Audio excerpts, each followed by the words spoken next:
Bienvenue sur cette session de travaux pratiques sur les opérateurs binaires. Alors on va revenir ici sur notre console PowerShell et la première chose qu'on va faire, ça va être de créer une variable qui portera donc le nombre underscore A, qui sera égal à notre valeur décimale de 230. On va également créer une deuxième variable qui va porter le nom de nombre underscore B et qui va prendre pour valeur 202. On valide. Et maintenant, pour faire un et logique binaire sur ces deux nombres, eh bien, on va tout simplement récupérer la variable nombre A. On rajoute l'opérateur du et binaire, donc de cette façon, tiret band. Et on va rajouter donc le deuxième nombre qui est le nombre underscore B. On valide avec la touche entrée. Et là, vous voyez qu'on a obtenu le même résultat qu'on avait vu lors de l'explication. Donc là, ce que vous voyez, c'est le calcul qui est en train de se faire, c'est le calcul que je vous avais expliqué pendant la démonstration précédente.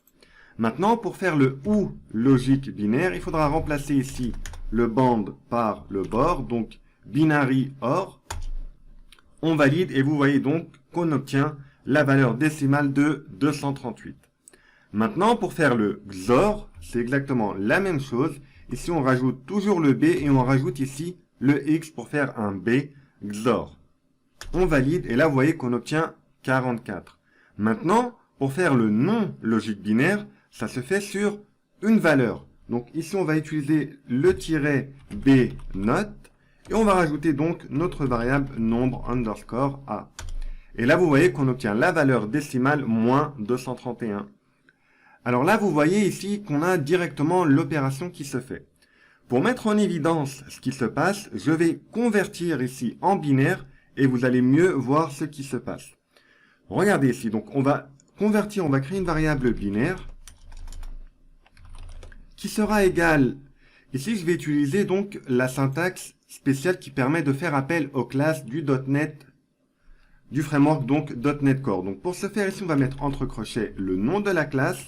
Donc ici, je dis que je souhaite utiliser la classe du framework .NET Core qui s'appelle convert. Et j'aimerais faire appel donc à la méthode, donc deux points. J'aimerais faire appel à la méthode toString pour convertir. Donc vous inquiétez pas, cette syntaxe, on va revenir largement dessus lorsqu'on passera au programme perfectionnement. Alors ici, donc je fais appel à la syntaxe suivante. Et ici, je vais mettre entre parenthèses, donc la méthode toString, et je vais mettre entre parenthèses le nombre underscore A, et je vais dire que je souhaite donc convertir en base 2, donc en binaire. Voilà. Maintenant, si je fais appel ici à ma variable binaire, vous voyez qu'ici on a bien fait la conversion. Alors maintenant, je vais créer une nouvelle variable, donc là j'essaie de mettre en évidence pour vous expliquer ce qui se passe exactement. Donc là, ce que je vais faire, c'est que je vais créer une nouvelle variable A, qui sera égale donc au nombre underscore A, et ici je vais faire un décalage vers la droite de 2 bits. Donc ça sera l'opérateur -SHR, et je vais dire que je souhaite décaler de 2 bits vers la droite. Donc je rajoute 2 ici. Maintenant je valide ici, et maintenant on a décalé de 2 bits vers la droite. Maintenant on va convertir ici ce résultat pour que vous puissiez le voir. Donc ça sera convert, la méthode toString. Et ici, entre parenthèses, je souhaite convertir donc ma variable A en base 2. Et là, hop, je valide. Et là, qu'est-ce qu'on voit? On voit ici qu'on a bien décalé de 2 bits vers la droite. Regardez ici, donc, on a notre binaire d'origine qui s'arrête donc à 1 ici. Donc là, vous voyez qu'on n'a pas le 1, 0. Pourquoi? Eh bien, parce qu'on a poussé vers la droite. C'est pour ça que le 1 et 0 ici, on ne les voit plus ici. Si je décale par exemple de 3, je fais appel de nouveau à la conversion. Vous voyez que cette fois, on a décalé de 3 bits. Donc regardez ici, là c'est notre binaire original. Et ici, les 3 bits qui sont ici ont disparu. Pourquoi? Parce qu'on les a décalés vers la droite. Maintenant, pour faire un décalage vers la gauche, c'est exactement la même chose. Sauf que cette fois, on va utiliser l'opérateur ici, L. Donc SHL, L pour left. On va dire qu'on souhaite décaler de 2 bits vers la gauche. On valide. On fait de nouveau appel à notre conversion.